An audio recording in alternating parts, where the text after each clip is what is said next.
Já agradecendo mais uma vez o carinho, a disponibilidade no reino de Guaba Grande. Glória a Deus, a paz do Senhor, igreja, amém? Mais uma vez, motivo sempre de alegria, motivo de realmente muito temor. Deus é bom, o diabo não presta, e nós temos mais uma vez uma nova oportunidade de estarmos juntos. Para quem não me conhece, sou pastor Ney, ali do Ministério Fé para Todos em Guaba Grande. Tenho como pastor o pastor Reinaldo, e ele me liberou. Estou liberado para estar aqui mais uma vez. E é sempre motivo de muita alegria, parte da minha família. E hoje eu queria convidar você a refletir comigo numa passagem muito bonita, também muito conhecida, que está ali em Mateus, no capítulo 8. Vamos ler do verso 1 ao verso 4.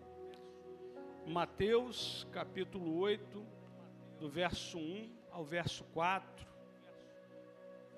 Antes de eu ler, eu queria ler uma frase. Hoje de manhã, enquanto nós estávamos no culto, eu até mostrei para minha esposa, eu recebi essa frase. E é uma frase que fala muito à igreja. E eu creio, enquanto os irmãos vão achando, Mateus 8, capítulo 8, do verso 1 ao 4. A frase é de Charles Spurgeon. Spurgeon é um grande avivalista, conhecido como príncipe dos pregadores, lá do século XIX. A frase dele diz assim, e preste atenção: se os pecadores serão condenados, pelo menos pulem para o inferno passando por cima de nossos corpos. Se perecerem, que pereçam com nossos braços e mãos, tocando os seus joelhos, implorando que fiquem. Se o inferno tiver de ser cheio, pelo menos que seja cheio, apesar de nossos esforços, e que ninguém entre ali sem estar avisado e sem que se tenha intercedido por essa pessoa. Esse é o papel da igreja do Senhor, amém? Dito isso, vamos ler. Ora, descendo ele do monte, grandes multidões o seguiram. E eis que um leproso, tendo se aproximado, adorou, dizendo: Senhor, se quiseres, podes purificar-me. E Jesus, estendendo a mão, tocou-lhe, dizendo: quero, fica limpo. E imediatamente ficou limpo da sua lepra. Disse-lhe então Jesus: olha, não digas a ninguém, mas vai mostrar-te ao sacerdote e faz a oferta que Moisés ordenou, para servir de testemunho ao povo. Só até aí, curva a sua fronte. Deus amado, Pai querido, eis aqui, Senhor, a porção, Deus, da Tua palavra, Senhor. Tu me conheces, Senhor, Tu sabes, Senhor, o quão pequenino, o quão falho eu sou, Senhor, mas em Ti eu confio, Senhor, e toda a minha fé está depositada em Ti, Senhor. Então que nessa noite, Senhor, o Teu poder se aprimore na minha fraqueza, Senhor. Oh Deus, que eu não fale de mim mesmo, Senhor, mas fale da Tua obra, da Tua palavra, Senhor, e que cada um, Senhor, ao alcance dessas palavras, Senhor, seja tocado, não por mim, Deus, não por eloquência de palavras, não, Senhor, mas pelo Teu Espírito, Senhor, e que este, Senhor, nos convença do pecado, da justiça, do juízo, Senhor, que quebrante nossos corações, Senhor, e prostrados em lágrimas, Senhor, declaremos que só Tu és o Senhor, Deus. Assim te oro e lhe agradeço no nome santo e poderoso de Jesus. Amém. E glórias a Deus. Podeis assentar. Eu gosto muito dessa passagem, mas vamos sempre falar um pouquinho, né? Evangelho de Mateus, o grupo original dele, o grupo primeiro dele, né? Seriam para os judeus.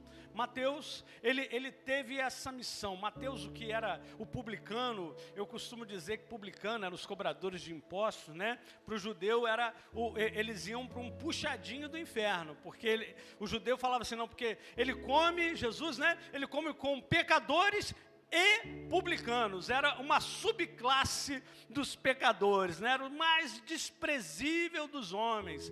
E justamente Mateus, ele que traz esse evangelho, e muitos estudiosos vão ter Mateus como escriba do Senhor Jesus, especialmente porque no evangelho de Mateus, onde temos um destaque para as palavras pronunciadas, ditas pelo Rabi. E nós vemos, eu não tenho, mas eu acho muito engraçado, o pessoal que tem aquela Bíblia, letras vermelhas, né, onde Jesus fala, e quando você vai para Mateus, o livro é todo vermelho, né, tudo vermelho. Ele é o livro mais vermelho da Bíblia. E não bastasse isso, Mateus, como tinha esse peso sobre ele tira o foco dele, ele mal vai falar dele, ele é a figura desaparecida no livro, mas em tudo ele dá honra e glórias ao Senhor. E em Mateus, justamente, onde nós, na passagem que antecede a esse capítulo, tivemos o Sermão do Monte. O Sermão do Monte, ele foi ali do capítulo 5 até o finalzinho do 7, e onde nós lemos, né, ora descendo ele do monte, ou seja, antes dessa passagem, nós temos Jesus em seu início de ministério, nós estamos no comecinho do ministério de Jesus, seu primeiro ano, onde Jesus, com muita sabedoria, ele subiu ao monte, e o texto eu falo que é fantástico, porque diz assim no início do capítulo 5, vendo Jesus as multidões, subiu ao monte e, como se assentasse, aproximou-se os seus discípulos. E ali ele vai passar a ensiná-los. Obrigado, amada. Glória a Deus.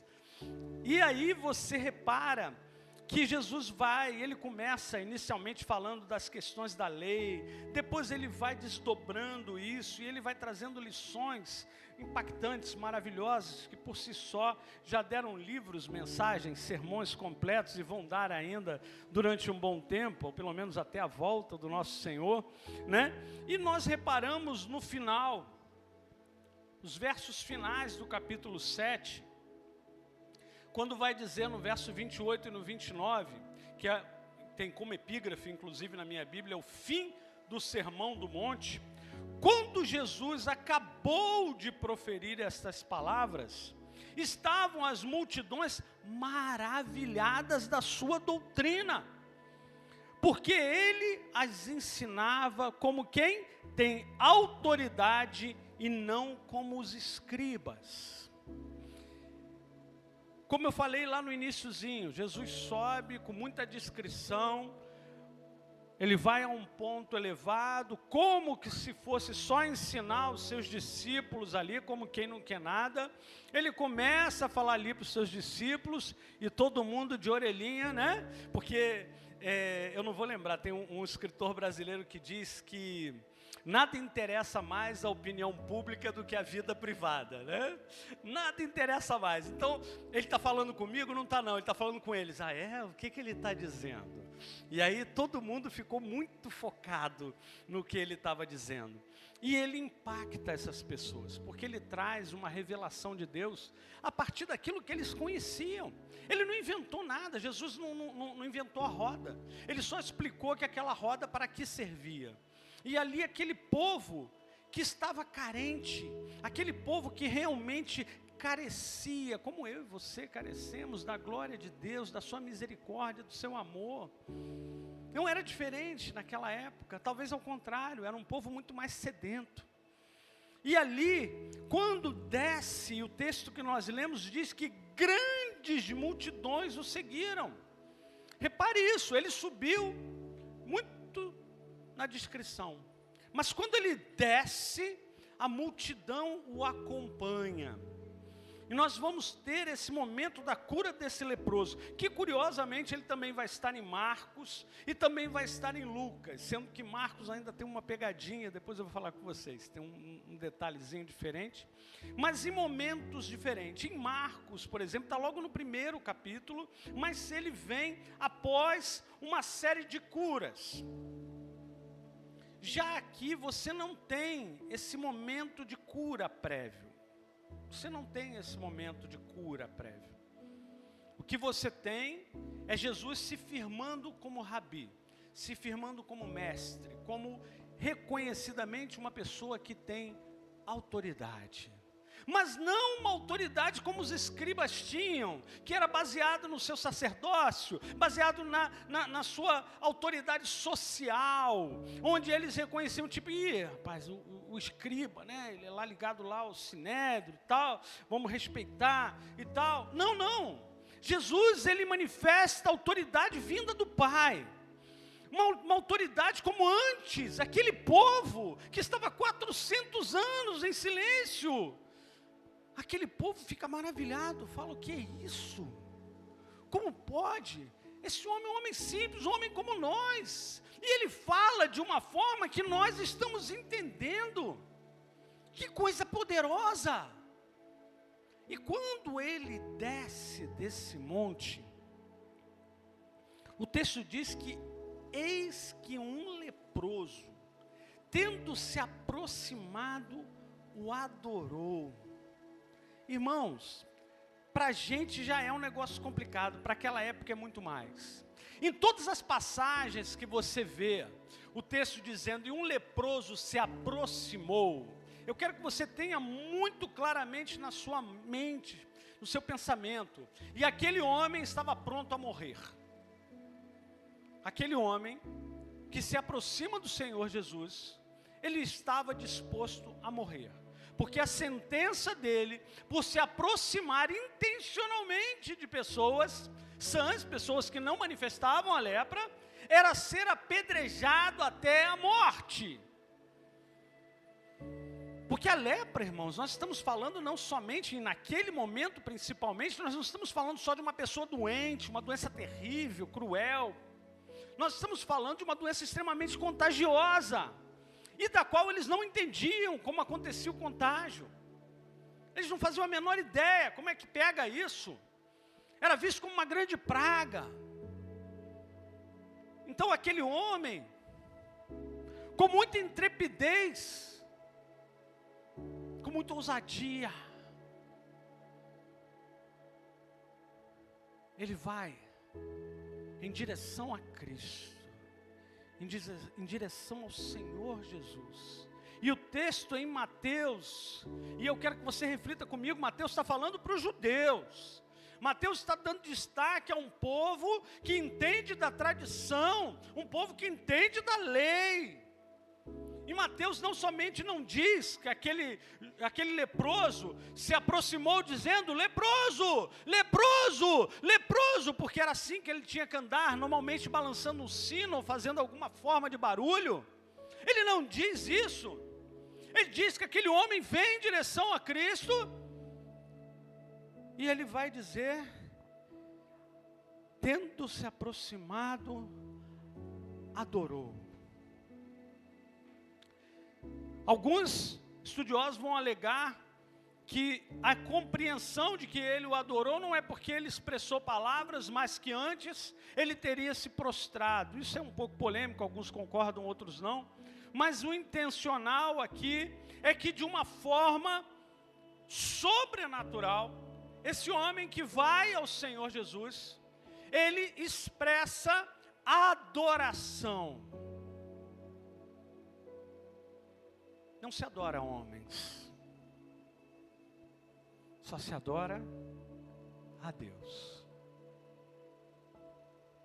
Jesus está no início do seu ministério. Aqui são seus primeiros passos. Aqui ele está sendo inicialmente sondado, inicialmente observado. Realmente um homem muito sábio, um homem que conhecia a lei, O homem que tinha uma compaixão fora do comum. Um homem que atraía multidões. E prostrado, adorando, eis que temos um leproso. E as palavras dele são poderosas. Senhor, se quiseres, podes purificar-me. Eu quero que você reflita comigo. Um homem que vai ao Senhor Jesus. Um homem que tudo que ele podia esperar dali é ser apedrejado e morto. Um homem que talvez já não tivesse esperança de mais nada, uma vez que era já uma pessoa com lepra. A tendência era uma morte terrível, uma morte em agonia e sofrimento, não somente físico, mas afastado de todos que amava, de todo o seu mundo, de toda a sua vida. Diante dele, todo um martírio de dor e luta. E aí ele vai, a quem os seus olhos revelam, alguém digno de adoração, alguém cuja luz refletia a Deus. E ele vai adorar, ele vai adorar, e ele vai dizer: se quiseres, podes curar-me. Isso inevitavelmente me lembra Jesus no Getsemane. Pai, afasta de mim esse cálice, todavia, seja feita a tua vontade. Esse homem, ele não encurrala Jesus dizendo: o Senhor tem que me curar, o Senhor pode me curar, o Senhor vai me curar. Pelo contrário, eu estou disposto, eu já estou morrendo mesmo, mas eu vi a luz no Senhor, valeu a pena. Muitos vão dizer que de alguma forma esse homem conseguiu ouvir as palavras de Jesus enquanto Jesus pregava no monte. Por isso, ele ousou se aproximar de Jesus. Porque a fé vem pelo ouvir a palavra de Deus. E esse homem, cheio de intrepidez, disposto a morrer, ele vai e adora a Deus. Ele adora a Deus que naquele momento se revelou a ele na pessoa de Cristo. Ainda que as pessoas ao redor não entendessem nada. É um louco, não bastasse, a doença deve ter entrado na cabeça dele, é louco. Mas além de reconhecer a autoridade e soberania do nosso Deus, outra coisa nós vemos nessa passagem no verso 3. Que vai dizer que Jesus, estendendo a mão, tocou-lhe.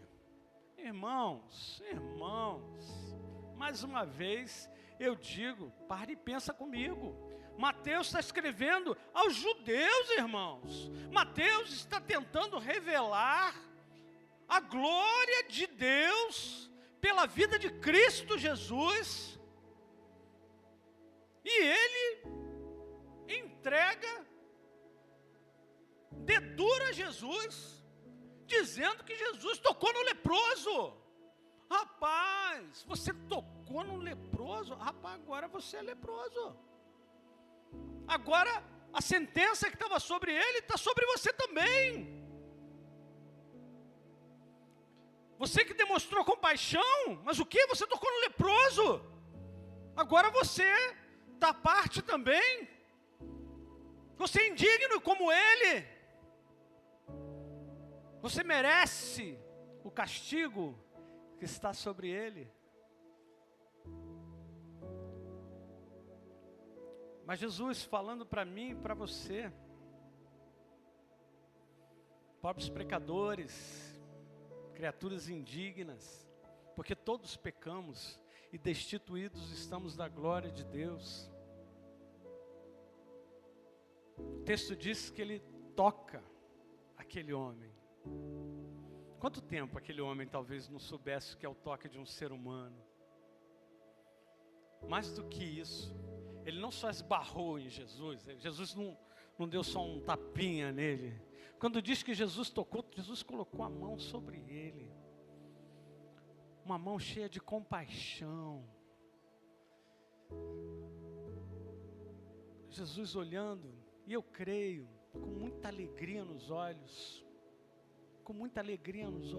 porque Ele viu, e não foi a carne, não foi o sangue, Ele viu, Ele estava ali, Ele o adorava, e Ele veio disposto a não levar nada.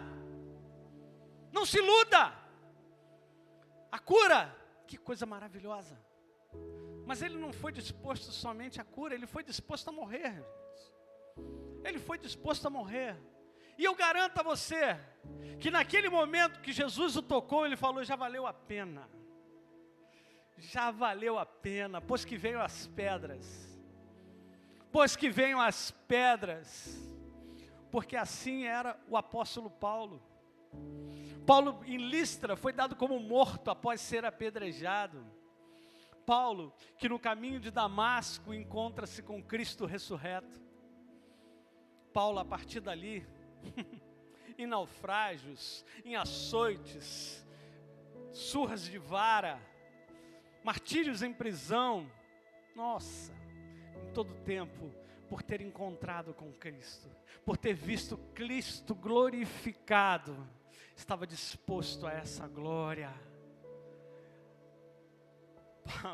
João e Pedro, quando são açoitados pelo Sinédrio, lá em Atos, quando eles saem, dizem que eles se regozijam de alegria, pois foram encontrados dignos de serem castigados por amor a Cristo. Irmãos, o Evangelho não fala só de cura, o Evangelho não fala só de prosperidade material, o Evangelho fala da revelação de Deus ao homem. Eu lia sobre Agostinho de Hipona, lá no século IV, ele fica maravilhado, enquanto ele estudava sobre a palavra de Deus, ele vai chegar ao entendimento de que a beleza de Deus é tamanha e tão profunda, que nós, se um dia a testemunhássemos de frente, nós cairíamos prostrados e nunca mais quereríamos sair dali. É isso que cada um de nós, quando é alcançado pelo Espírito Santo de Deus, que tira as escamas de nossos olhos e nos abre o entendimento, o discernimento, de tal modo que quando olhamos para Cristo, não mais vemos somente o profeta, não mais vemos somente o mestre, mas nós vemos a revelação de Deus, Deus manifesta o homem, Deus em amor e glória, Deus que estendeu a sua mão para um pobre pecador e perdido e condenado como eu. Deus tocou-lhe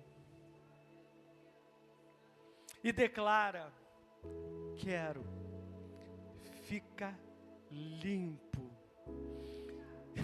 Aleluia. E imediatamente ele ficou limpo da sua lepra.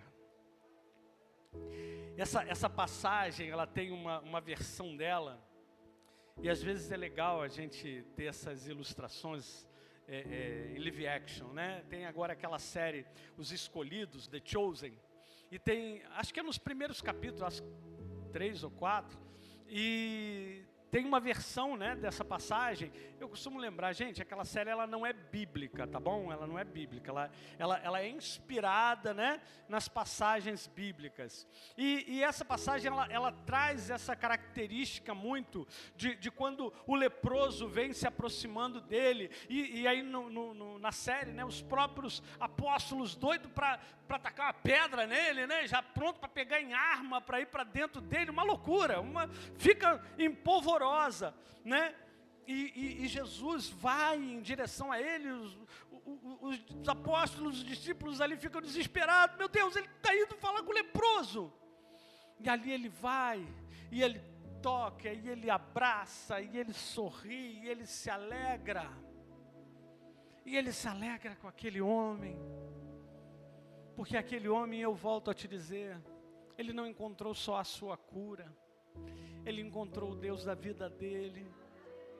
Ele foi transformado naquele momento, não somente a sua carne, mas principalmente o seu espírito. Ali naquele momento nasce uma nova criatura.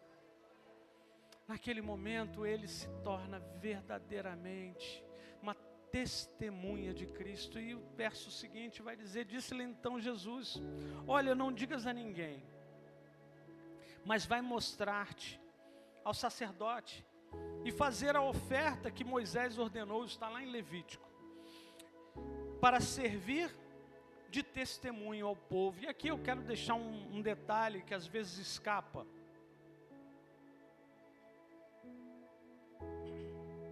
Principalmente em Mateus, como disse, falando aos judeus, ele vai dar sempre destaque para a questão de que Jesus em todo o tempo apontava para a lei e exigia o cumprimento da lei, e Jesus em modo algum pôde ser acusado de não cumprir a lei.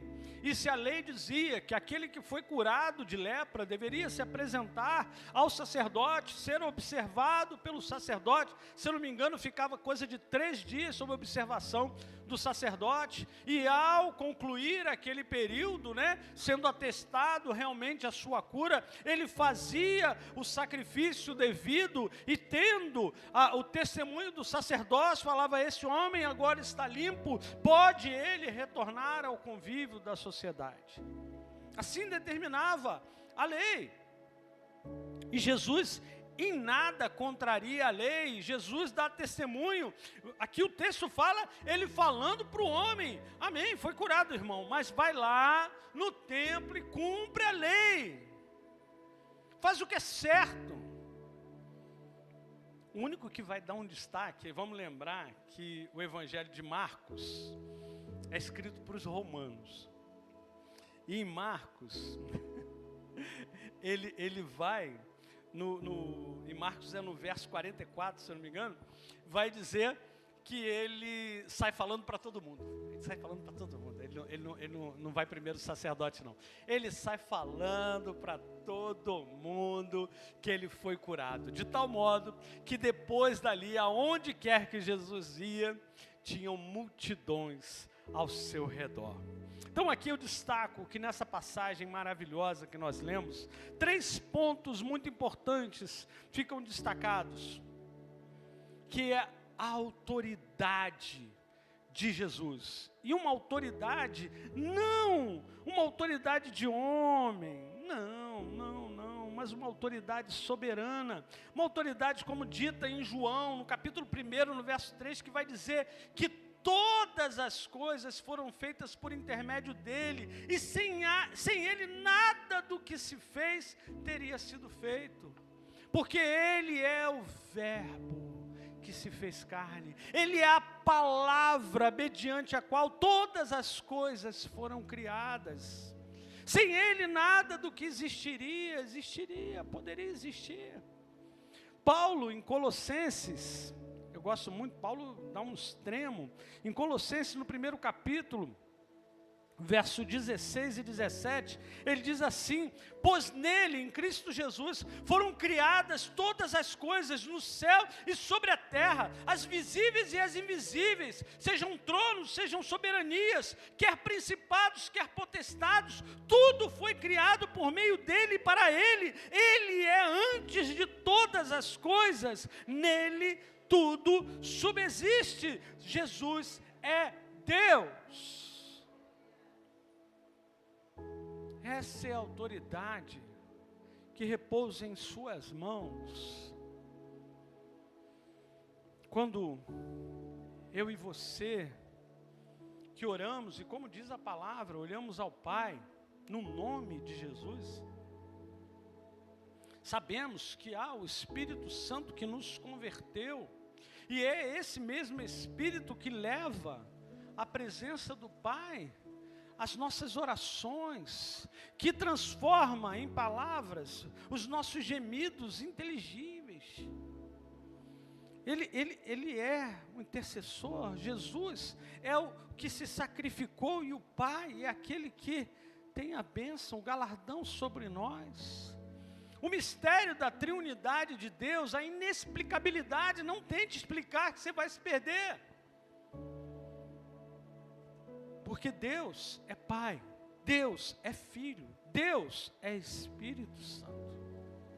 Esse mesmo Deus, como nós vimos nessa passagem, é um Deus compassivo, é um Deus que tem compaixão, que Ele é capaz de se condoer, Ele consegue se colocar no lugar do outro, mesmo Ele sendo santíssimo, perfeito, perfeito. Ele escolheu nos amar primeiro, sabendo que somos pó. Ele permitiu que o seu Filho desse a sua vida por nós, de tal modo que hoje já não vivemos nós, mas nós que cremos em nosso coração, nós que o confessamos com nossos lábios, hoje temos a grandeza do Espírito Santo de Deus em nós, e Cristo habita em nós. Já não vivemos nós mesmos, mas Cristo vive em nós. E aí, irmãos, há uma lição aqui para mim e para você, que nós não podemos só olharmos admirados para Jesus, porque esse é o segredo do mestre que está em Cristo. Ao mesmo tempo que Ele é a resposta, como bom professor, Ele sempre nos propõe algo. Ele não veio só para colocar na lousa, no quadro, a resposta. Antes Ele nos apresenta o problema, e diante de nós, dentro da própria história que nós lemos, nós vemos o problema do que sofre. Nós vemos a dificuldade e os perigos que passam aqueles que nada têm. Como lemos agora, irmãos, como lemos na frase de Spurgeon, as pessoas estão como que pulando por cima de nós, se lançando no inferno, mas que elas não façam sem que nós antes tenhamos compaixão delas, assim como Cristo teve compaixão de nós. Que haja em nós não mais aquele coração de pedra, aquele coração daquela velha criatura que no passado a igreja já foi, mas hoje noiva, adornada, taivada, preparada para a grande chegada do noivo, e ele vem. A noiva hoje, que espera a chegada do noivo, não tem mais um coração de pedra. A noiva hoje tem um coração que pulsa, um coração que sangra, um coração que se condói com aquele que sofre, com aquele que está perecendo. Pois que nós sejamos aqueles que anunciam as boas novas, que estendem a mão, que nós sejamos dos tais que glorificam a Deus, que quando nos olhem não nos vejam, que antes vejam Cristo em nós, que nós possamos desaparecer, mas que o Senhor seja gigante no nosso meio, de tal modo que não possam dizer: eu nunca ouvi falar, eu não conheço esse Deus Salvador que vocês falam, nunca vi. Que não possam nos acusar de termos sido, como sempre fomos, criaturas vis e mais, pecadores inclinados ao pecado. Que antes possam ver em nós a maravilhosa luz de Cristo, que fez de nós luz do mundo, sal da terra. Que possamos manifestar de tal modo, que quando vierem até esses lugares que nós chamamos de igreja, porque a igreja não são os templos, não são os locais, a igreja somos nós, mas que quando vierem, encontrem amor, porque é uma das preocupações, né? Será que quando Cristo vier, Ele encontrará amor no mundo? Será que Ele encontrará amor no mundo? Pois que Ele encontre amor em nós, pois que Ele encontre amor na sua noiva. E eu digo isso porque eu creio, e algo poderoso e transformador que nós vimos aqui é a fé. Nós vimos aqui, eu só vou destacar esses 3 pontos: a autoridade de Cristo, a sua compaixão, e vimos a fé. Volto a dizer, a fé daquele leproso estava muito além da sua cura. Muitos vão falar, ele foi curado porque ele teve fé de que seria curado. Irmãos, me perdoe, mas a fé daquele homem foi muito além. A fé dele foi muito além do que só nesse corpo, até porque o corpo para ele já estava morto. Ele já estava morto, irmãos. Não havia quem curasse lepra, irmãos, entenda isso. Não havia um profeta anterior ali que tenha curado um leproso, irmãos. Não tem. Não tem. Ah, não, porque antes de Jesus teve ali o Zezinho, que fazia prodígios e curava lepra. Não teve, irmãos. Ele foi disposto a ver a carne perecer, mas ele não estava disposto a partir sem estar com Deus. A fé dele o salvou. E Cristo o curou. Porque assim é o Senhor. Muito mais do que esperamos, muito mais do que almejamos, muito mais do que podemos sequer imaginar. Isso é o que Ele tem preparado para nós. Eu às vezes vejo pessoas declarando e desejando tantas coisas desse mundo, e eu fico pensando, nossa, se ela confiasse um pouco mais, talvez, porque Deus tem coisas muito melhores. Às vezes você vê uma coisa e acha que aquilo é tão bom, mas depois você vai ver que existia outra tão melhor. Eu vi esses dias um pai, ele grava um vídeo, e ele estava ensinando o filho a questão da satisfação, de ser satisfeito. E aí ele botou a câmera, aí ele botou um filho do lado, ele falou, eu tenho aqui um chocolate. Se eu te desse chocolate, você vai ficar feliz? Aí eu falei, vou. Você quer esse chocolate? Quero. Você tem certeza que se eu te desse chocolate, você vai ficar feliz? Tenho plena certeza. Então, tá aqui o chocolate. Aí deu. Aí na mesma hora sentou o outro filho aqui do lado. Então, tudo bem? Toma aqui 2 chocolates para você. Aí ele olhou, o outro com aquela cara de, aí, o que foi? Você não está mais feliz? Aí, não. Ué, mas eu te perguntei se você ia estar feliz se você ganhasse um chocolate. Mas ele ganhou 2. Assim é o ser humano. Assim é o ser humano. Nós queremos coisas efêmeras, irmãos. Se você der lugar à sua carne, se você for dar lugar ao seu desejo mundano, ele tende, e isso é algo que eu e você temos que entender, porque o grande ensinamento de Cristo em todo o tempo é dar lugar a Deus.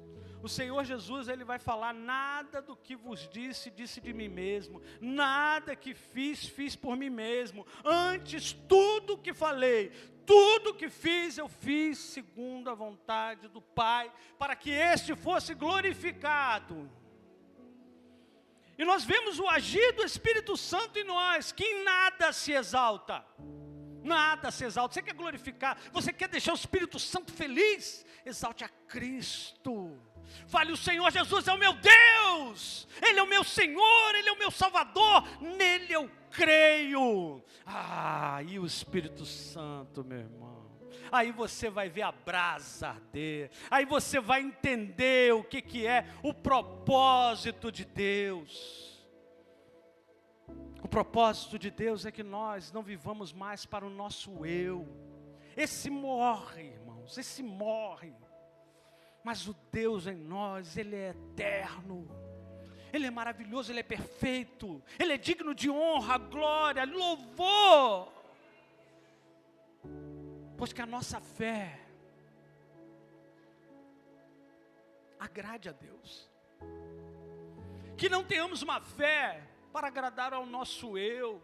Uma fé que vai tentar me dar alguma coisa. Uma fé que vai tentar me conquistar alguma coisa. Irmãos, que a nossa fé, ela agrade a Deus. Pois sem esta fé, é impossível agradar a Deus. Já caminhando para o final, queria que você abrisse comigo, ali em Mateus, no capítulo 11, vamos ler os versos 28 a 30, também muito conhecido, já encerrando esta palavra.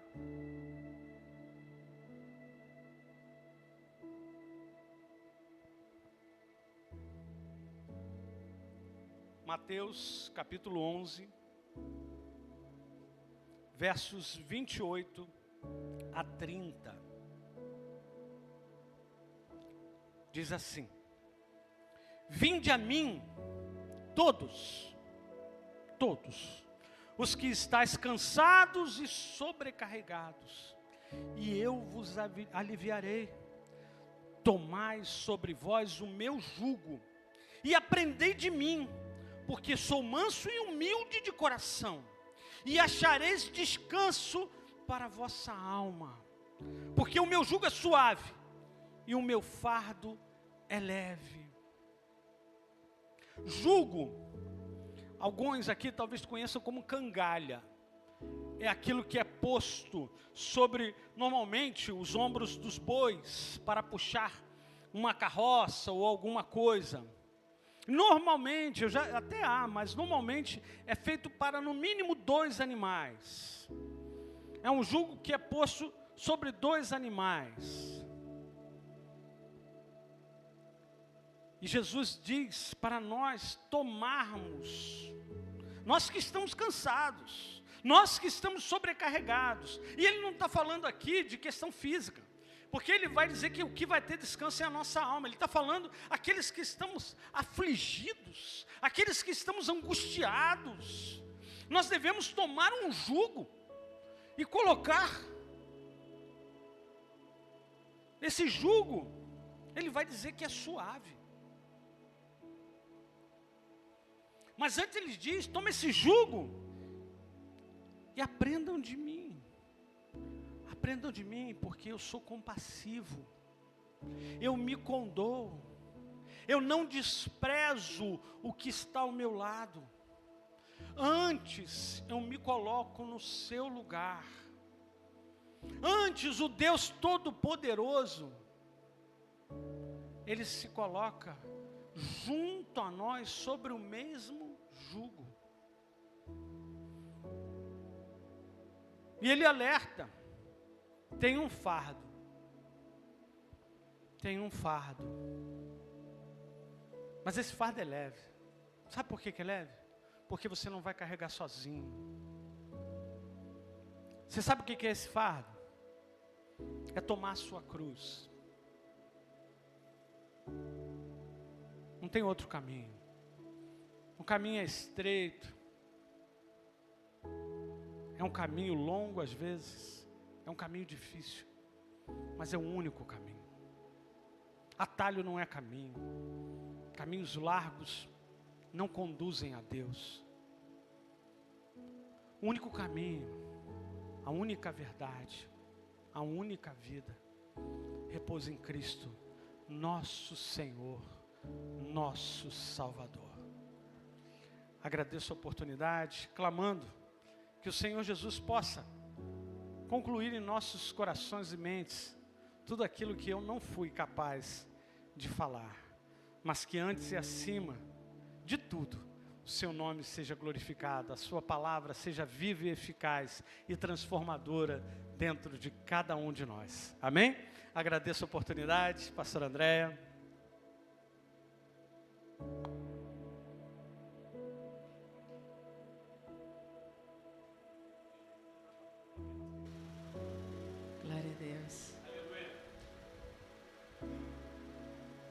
disponibilidade que teve esse leproso de ir ao encontro de Jesus, que nós estamos dispostos a fazer por amar a esse Deus. Queria que você pensasse nisso. Nós vamos sair daqui do templo, mas não da presença de Jesus. O que nós temos ofertado verdadeiramente valioso aos olhos de Jesus? Como temos amado, principalmente os de casa, os da família? Porque é muito fácil ser crente na igreja. Mas Jesus, Ele quer que nós sejamos crentes, testemunhas dEle, principalmente entre quatro paredes, principalmente no nosso local de trabalho, e aonde estivermos, o que estamos dispostos a fazer por amor de Jesus. O que Jesus nos pede, o que nós temos colocado diante de Deus no momento que nós acordamos. Senhor, eu quero que o meu dia seja assim, assim, assim, ou Senhor, o que Tu queres hoje de mim? O que o Senhor quer? Esse homem foi diante de Jesus e disse: se Tu quiseres, Senhor. Nós temos tido a ousadia de dizer: Senhor, eu quero. Esse homem disse: se Tu quiseres, Senhor. Porque eu sei, eu creio que no coração dele ele tinha certeza de que aquele homem podia todas as coisas. Nós temos essa certeza de que Deus, Ele pode todas as coisas. Então eu quero te convidar para que você se coloque de pé. E que você agora, é você e o Espírito Santo, é você diante de Deus nesse momento. Diante do Senhor, nós não temos como colocar máscaras, nós estamos despidos diante de Deus, porque os olhos dele penetram na divisão da nossa alma, do nosso espírito. Então que nesse momento você permita que o Senhor, Ele ministre ao teu coração o que é necessário fazer, o que é necessário para que Ele seja glorificado através de você, através de mim, através de nós. Isso é individual, isso é muito particular. Então você nesse momento, fala, Espírito Santo, fala comigo.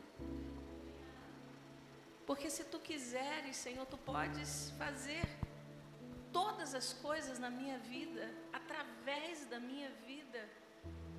Mas Jesus, Ele está nessa noite, eu creio, dizendo para nós que Ele está olhando a intenção do nosso coração diante dEle. Aquele homem, como disse o pastor Ney, a intenção dele foi muito além da cura. A intenção dele era de ser alguém que estava reconhecendo naquele momento o Deus verdadeiro diante dele. Então reconheçamos nesse momento que nós venhamos a dizer: Senhor, eu não quero nada mais, nada além da Tua presença. Senhor, tudo que nós precisamos, Senhor, é da Tua presença em nós, porque é ela que nos guiará todos os dias, é ela que nos ensinará todos os dias, é ela que nos orientará todos os dias. Então que nesse momento você peça de todo o teu coração, de toda a tua alma, a cada um de nós: Jesus, Filho de Davi, tenha misericórdia de nós, Senhor. E que nós possamos verdadeiramente ser aqueles adoradores que Te adoram em espírito e em verdade, para serem transformados, para serem tocados, para serem impactados pela Tua presença e impactar todos aqueles que estão à nossa volta, Senhor, para sermos verdadeiramente aquilo que Tu esperas de nós, Senhor.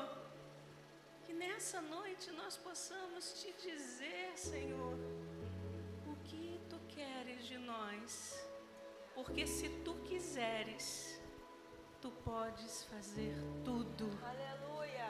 Tu és és o Deus que cura, Tu és o Deus que salva, Tu és o Deus que transforma. E nós precisamos, queremos, desejamos que o Senhor se revele a nós. Ó Deus, ouve, Senhor, a oração da Tua igreja, Pai. Ouve, Senhor, a oração do Teu povo nesse momento, Jesus. Só o Senhor conhece cada coração, só o Senhor sabe as necessidades, ansiedades, inquietações, angústias de alma. Muitas vezes, Senhor, não uma doença, Senhor, externa, mas uma lepra interna que corrói, que corrompe, Senhor, que adoece, que machuca, que maltrata, Senhor, a alma. Mas nessa noite, se Tu quiseres, oh, aleluia, nós podemos ser limpos, Senhor. Nós podemos ser curados, nós podemos ser tratados, Senhor. Então nós queremos declarar para Ti nessa noite que tudo que precisamos é da Tua presença, Jesus. Queremos declarar para Ti, Jesus. Oh Deus, nada mais, nada além de Ti, Jesus. Nada além de Ti. Você pode dizer isso para Jesus? Você pode dizer: Senhor, tudo que eu preciso é da Tua presença. Abra teu coração, rasgue teu coração para Ele. Seja você agora falando com Ele, se expresse diante dEle, abra teus lábios agora e fale com Ele. E que o seu coração, verdadeiramente, muito mais do que aquilo que os nossos lábios podem falar, que o seu coração diga isso. E diga: Senhor, eu quero estar aos seus pés. Nós encerramos a nossa transmissão aqui, mas continuamos aqui com a igreja em espírito de adoração. E todos aqueles que estiveram conosco, que o Senhor os abençoe. Em nome